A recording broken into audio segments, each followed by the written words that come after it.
We go now to Georgia Democratic Senator Reverend Raphael Warnock. He is part of President Biden's re-election campaign. Good morning and welcome to Face the Nation. Thank you so much for inviting me. Senator, your state of Georgia was so key to President Biden's win back in 2020. Our polling now, though, shows Donald Trump with 51% of the potential 2024 vote, Biden at 48%. When it comes to black voters, support has dropped since the last election. Why do you think that enthusiasm has declined? Well, listen, it's still relatively early in the campaign. And I can tell you, as someone whose name has been on the ballot 5 times in less than 3 years, that the polls don't tell you nearly as much as the people do. I think that at the end of the day, black voters, Georgia voters, will see that this is a binary choice. And the more Donald Trump talks, the better our fortunes will be. And in the end, I believe that Georgia voters are going to do for Joe Biden what they did for me. But in states like Georgia, Democrats have been campaigning on action on voting rights, safeguarding democracy, police reform. The administration hasn't been able to legislate really on any of those things. Trayvon Martin's mom was at an event this past week and said the people are not understanding what the politicians are doing, and the politicians definitely don't understand what the people want. She was talking about the state level, but at the federal level, how do you explain the inaction on these issues? Well, nobody's been more vigilant and focused on the issue in the Senate on voting rights than me. I was John Lewis's pastor, and I saw up close his courage, the depth of his commitment, his understanding that change is slow. That's the nature of politics and history. Often we take one step forward, we take another step back, but we keep pushing.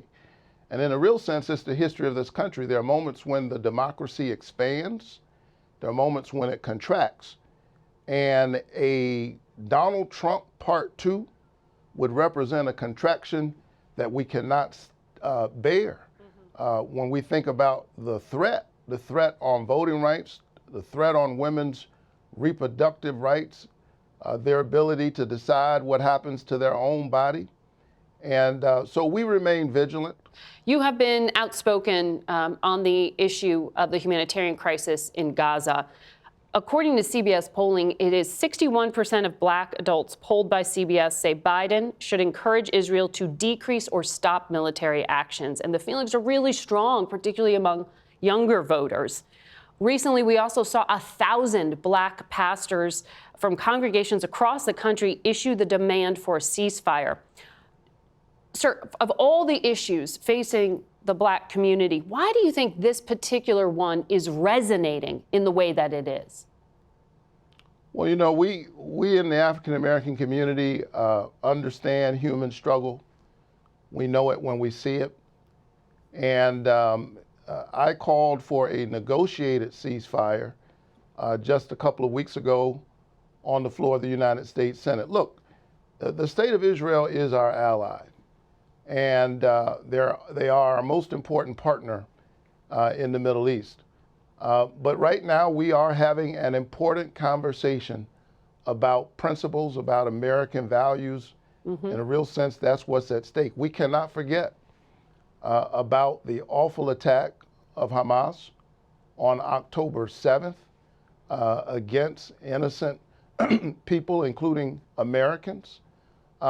We can't turn away from that. And at the same time, we cannot turn away from the scenes of awful suffering and human catastrophe in Gaza.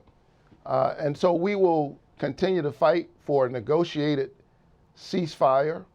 I have said very clearly that I think for Mr. Netanyahu to go into Rafah, where some 1.4 million Palestinians are now sheltering, would be morally unjustifiable. It would be unconscionable. And I hope that at the end of the day, cooler heads will prevail and that one day we can get to a two-state solution. In terms of what the U.S. can control, the question of U.S. military support for Israel is being debated within your party, as you know. Just yesterday, 11 organizations who operate in Gaza, including the Episcopal Church, Oxfam, Save the Children, issued a letter saying the humanitarian response in Gaza, including U.S.-funded humanitarian assistance, has been consistently and arbitrarily denied, restricted, and impeded by the Israeli authorities. Do you worry that continuing to provide American weapons to Israel will sacrifice moral authority?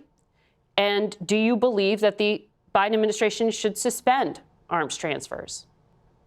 Listen, Israel lives in a dangerous neighborhood, and its enemies are more than just Hamas. They are serious and geopolitical concerns that we have to pay attention to.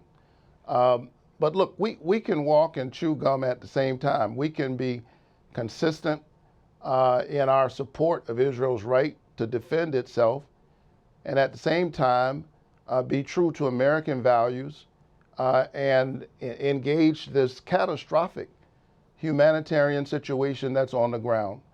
We have a security supplemental right now that's already passed the Senate, and it hasn't been put on the floor of the House. That security supplemental will provide humanitarian aid to the people of Gaza.